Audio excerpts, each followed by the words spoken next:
It's no secret that GameStop has been in trouble for quite some time.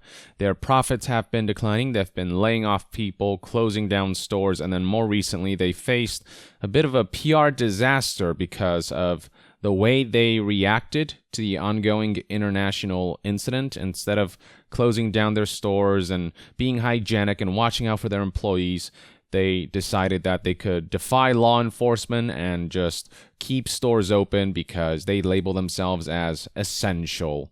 And now they've finally closed down all the stores after much backlash and mandates from certain government officials. And more recently, we got some information about how GameStop is performing financially, and things are not looking great. It's definitely clear that GameStop is looking to scale down their operations quite a bit throughout 2020 as revenue continues to wane, and the following information was presented by Gamasutra. The headline reads, GameStop to close at least 320 stores in 2020.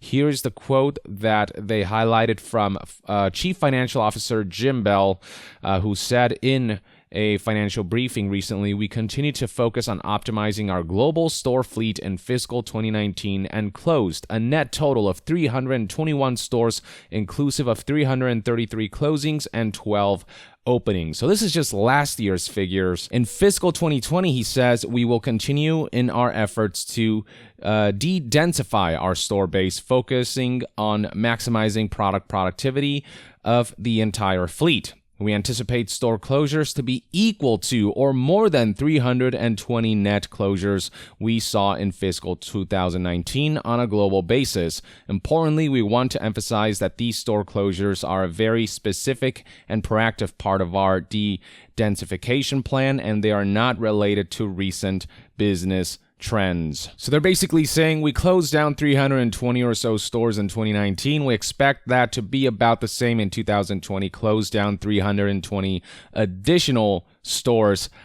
That's a lot of damage. And then the Gamasutra article added, Bell said the process has already begun to yield results and expects the upcoming closures to positively impact both sales and earnings growth as sales are transferred to nearby stores. So that makes sense. They're scaling down operations, and so there's going to be less expenses and in turn potentially profits for the company rather than quarterly losses. And the effects of that were actually highlighted by news outlet Games Industry here on March 26, 2020, when they talked about how GameStop turns a Q4 profit despite 28% dip in sales. So it reads right here, the retailer today announced its financial results, showing a net profit in the fourth quarter despite significant declines to its core business. For the fourth quarter, GameStop reported a net income of $21 million, while revenues were down 28% to $2.19 billion.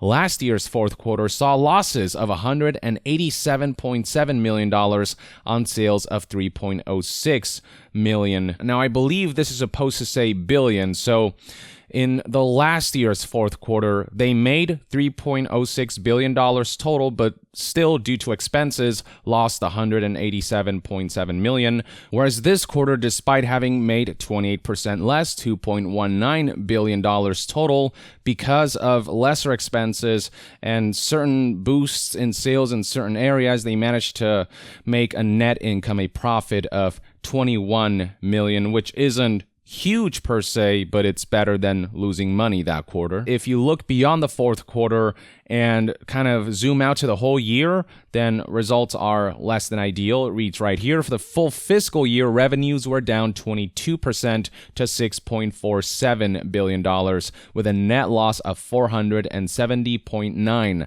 million.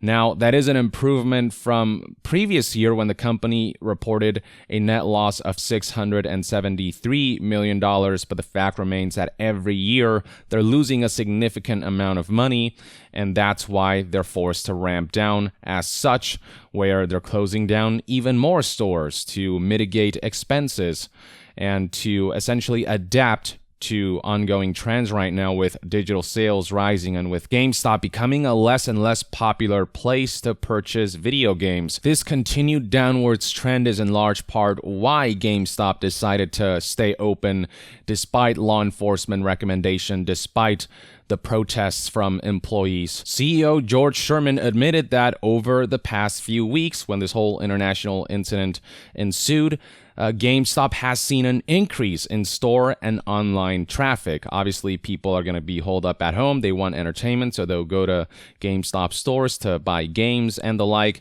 And GameStop sort of decided to take advantage of that to make a profit, despite the fact that a lot of their stores weren't hygienically suited during these times, and they weren't sending out, sanitary supplies for employees to ensure that they're cleaning up their stores and keeping it hygienic so that the spread doesn't get worse.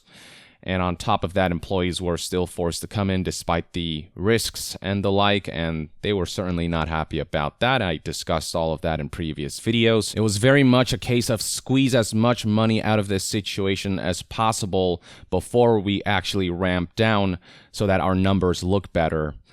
Even if that comes at the sacrifice of the health of customers and employees alike. Now, here's a quote from GameStop CFO Jim Bell, who said, "Despite having most of our European stores closed for the last few weeks, the increased demand for our products across the world has led to a positive 2% comparable sales results for the March month-to-date period through Saturday." And then CEO George Sherman added, "As millions of consumers adapt to remote work, play, and learning, we are pleased to be able to serve their needs." Again, trying to pretend like, they're essential retail by talking about how, they have key equipment for remote work and learning because they carry, I guess, keyboard and mouse and certain computer equipment.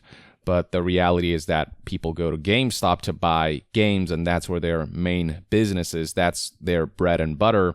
And they know this and are pretending like they're, games and essential equipment when they're really not. Now, this article from Ars Technica highlighted how this time period, this Q4 earnings, doesn't take into account the fact that they did eventually recently close all U.S. stores with curbside pickups only. We don't really know what kind of effect that will have on GameStop's profit margins until next quarter's results. CEO George Sherman did assure, though, that the stores are still fulfilling increased demand for our products through our contactless curbside delivery process we call delivery at the door. This is his way of telling investors, despite the current situation, we are finding ways to sell our products. We are still making money. The closure of these 320 stores could potentially help mitigate potential losses. Perhaps they'll make a profit because expenses will be less even if revenue is down.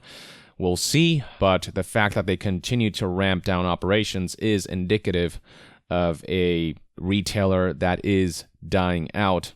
Unless they find some way to really overhaul the way they do things and find a new way to do business, a more compelling way to do business to attract more customers, this is just going to continue.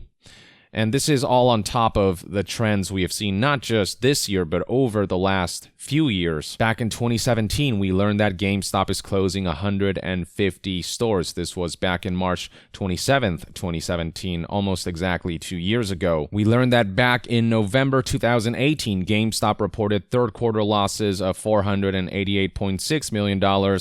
So it's that consistent trend of losses that we're still seeing with the company. And this is a huge loss for just one quarter alone. And then back in January 2019, we learned that GameStop tried to sell the company but then gave up on doing so. And that caused stocks to plunge for GameStop, the worst they've been since 2005. We learned about a full year loss of $673 million back in April 2019. And then back in June 2019, GameStop stocks plunged because their sales estimates fell short. Here we have a Kotaku article from back in August 2019 talking about how GameStop laid off dozens of regional managers. Here's another report from the outlet talking about how GameStop laid off 100 people, over 100 people, including nearly half of Game Informer's staff. IGN provided a more specific figure, over 120 layoffs, representing 14% of the company's headquarters associates. And then here is another report of GameStop closing a bunch of stores, 200 stores following another quarter of dismal sales. This is a report from September 2019.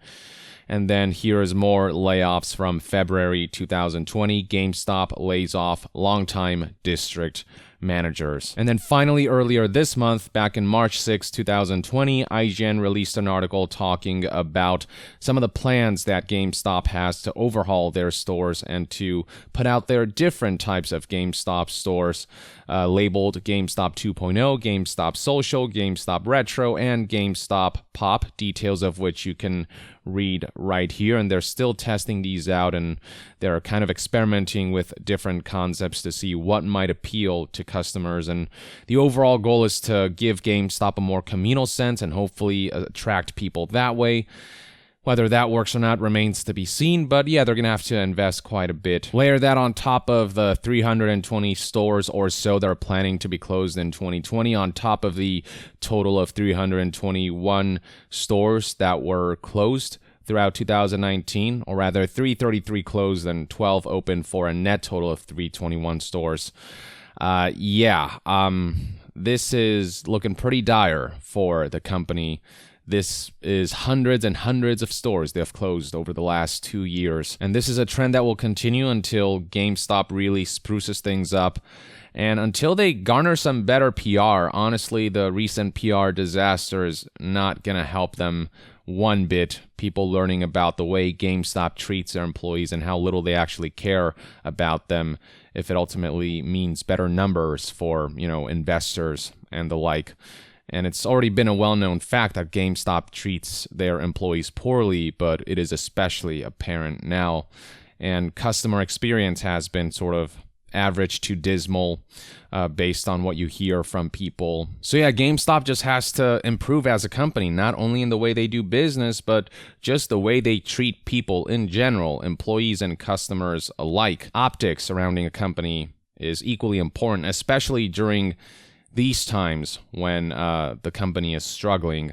And right now, the general optics surrounding GameStop is who shops there anymore, who wants to shop there anymore, who wants to work there anymore. We'll see if this rude awakening will lead to GameStop changing the way they do things for the better. In the meantime, let me know in the comments below what your thoughts and opinions are on the current state of GameStop. And to be further updated on all things gaming news, reviews, and discussions, stay tuned right here on Young Yeah. I'll see you guys next time. Young out.